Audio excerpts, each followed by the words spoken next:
اسلام کبھی بھی اس چیز کا تقاضا نہیں کرتا۔ اسلام ایک مقدس اور پاکیزہ دین ہے، اور اس کی جو ابتدا ہے، اس کی بنیاد ہے، اس کے اندر مقدس لہو ہے، مقدس لوگوں کا مقدس لہو ہے،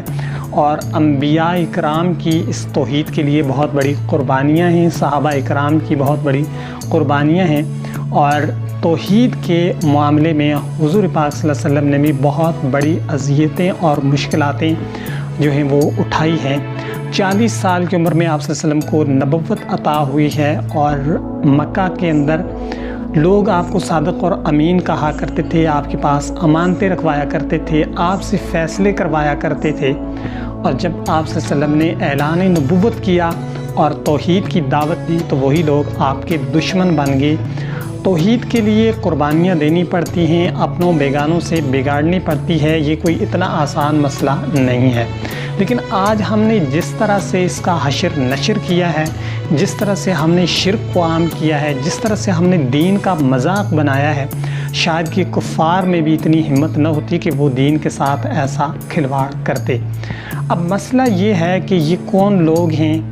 بعض بریلوی مکتبہ فکر کی جانب سے جو علماء اکرام ہیں وہ ان چیزوں کی بڑی حد تک مخالفت بھی کرتے ہیں،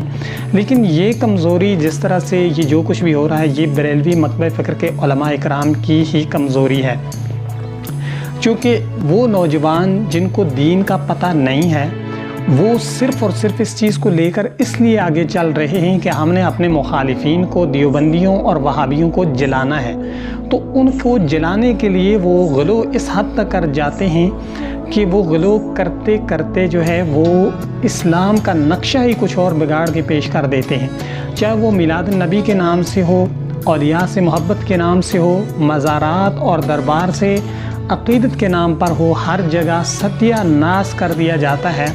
اور مقصد صرف یہ ہوتا ہے کہ دیوبندیوں کو جلایا جائے۔ آج صورتحال یہ ہے کہ مسجد کے اندر اذان ہو رہی ہوتی ہے 7-8 ربیع الاول سے لے کر 12 ربیع الاول تک، رات کو گلیوں کے اندر، گھروں کے اندر مریض تڑپ رہے ہوتے ہیں، شور کی وجہ سے تنگ ہو رہے ہوتے ہیں، لیکن باہر جو ہے وہ قوالیاں اس حد تک آواز بلند کر کے لگائی جاتی ہیں کہ امام مسجد اور مسجد کی انتظامیہ بھی انہیں نہیں روک سکتی۔ یہ وہ لوگ ہوتے ہیں، وہ نوجوان ہوتے ہیں جو کہ ہمیشہ سے آپ کو سڑکوں پر بیٹھے سگریٹ لگائے، ہاتھوں پر جو ہے وہ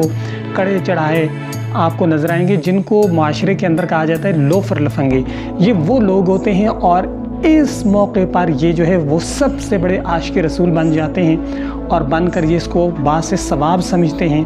اور اگر ان کے خلاف کوئی بات کرے گا تو اسے وہابی کہا جائے گا، اسے گستاخ رسول کہا جائے گا۔ اب یہ جو نوجوان ہیں لوفر لفنگے قسم کے، جب آپ نے ان لوگوں کو آگے کر دیا ہے تو اب یہ بریلوی مکتبہ فکر کے علماء سے بھی بہت آگے نکل چکے ہیں، اور ان کے کنٹرول میں اب یہ نہیں ہے۔ یہی وجہ ہے کہ اس کی وجہ سے یہ ایسے کام، ایسے غلو کرتے ہیں کہ جن کی وجہ سے جو بریلوی مکتبہ فکر کے بڑے نامور علماء ہیں ان کا سر بھی شرم سے جھک جاتا ہے۔ اور اب وقت کا تقاضا بھی یہی ہے کہ اگر آپ اپنے آپ کو اہل سنت کہتے ہیں، آپ اپنے آپ کو اہل بدعت نہیں ڈکلیئر کروانا چاہتے، تو پھر آپ کو کھل کر ان نوجوانوں کے خلاف آنا ہوگا، کیونکہ ہم نے ہمیشہ دوسروں کو جلانے کے چکر میں خود جل گئے ہیں۔ اب یہاں پر مقصد ہے دیوبندیوں کو، وہابیوں کو جلانے کا، اور جس طرح سے دیوبندی شیعہ کو جلانے کے لیے اب یکم محرم کا جلوس نکالنے لگ گئے، شیعہ اپنے جلوسوں میں مزید جو ہے وہ فروغ دے رہے ہیں وہ دیوبندیوں اور سپاہ صحابہ والوں کو جلانے کے لیے۔ تو جب حد تک ہم ایک دوسرے کو جلاتے رہیں گے تو خود ہم جلنے سے بچ نہیں سکتے۔ تو دین کے جو معاملات ہیں وہ دیندار لوگوں کے پاس ہی ہونے چاہیے۔ جب آپ لوفر لفنگے نوجوانوں کو یہ چیز سونپ دیں گے تو پھر اس طرح کے واقعات ہوتے رہیں گے۔ اب علماء کرام نے اس میں بڑھ کر اپنا کردار ادا کرنا ہوگا، چاہے وہ مزارات ہوں، وہ دربار ہوں، یا پھر میلاد النبی صلی اللہ علیہ وسلم کے جلوس ہوں، تو ان کا کنٹرول علماء نے سنبھالنا ہوگا اور ان کو محدود کرنا چاہیے۔ گلیوں سڑکوں پر یہ تماشا لگانے کے بجائے آپ مساجد میں لے کر جائیں اور وہاں قرآن کھول کر سنائیں، وہاں حدیثیں سنائیں، وہاں آپ صلی اللہ علیہ وسلم کی سیرت کو آپ سنائیں تاکہ ان پر اثر ہو۔ جب آپ اس طرح کے دمہال ڈالیں گے، آپ اس طرح سے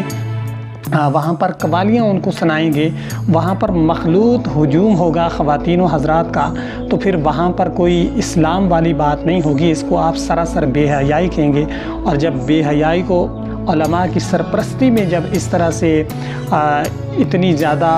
وقت ملے گی تو پھر اس کے جو ثمرات ہیں وہ آئندہ آنے والی نسلوں کے لیے انتہائی خطرناک ثابت ہو سکتے ہیں۔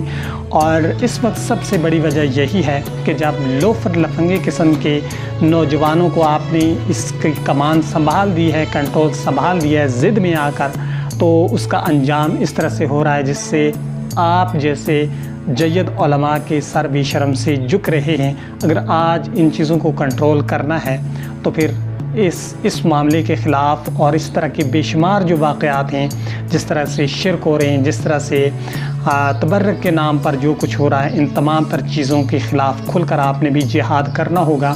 اور اپنے مسلک کو بچانا ہوگا، اہل سنت کے نام کو آپ نے بچانا ہوگا، اور آپ نے یہ ثابت کرنا ہوگا کہ وہ جو جاہل لوگ ہیں ان سے ہمارا کوئی تعلق نہیں ہے، اور جب بھی وہ ایسا کریں ان کے خلاف آپ کو ہر طرح کی کارروائی، قانونی کارروائی کرنی چاہیے۔ ان کی اصلاح اگر کہیں پر ہوتی ہے تو وہ آپ کو کرنی چاہیے، اگر وہ اصلاح کے قابل نہیں ہیں تو کم از کم ان کو سزا ضرور دلوانی چاہیے، ورنہ اس کے بڑے ہی بھیانک نتائج آنے والے سالوں میں نکل سکتے ہیں۔ شکریہ۔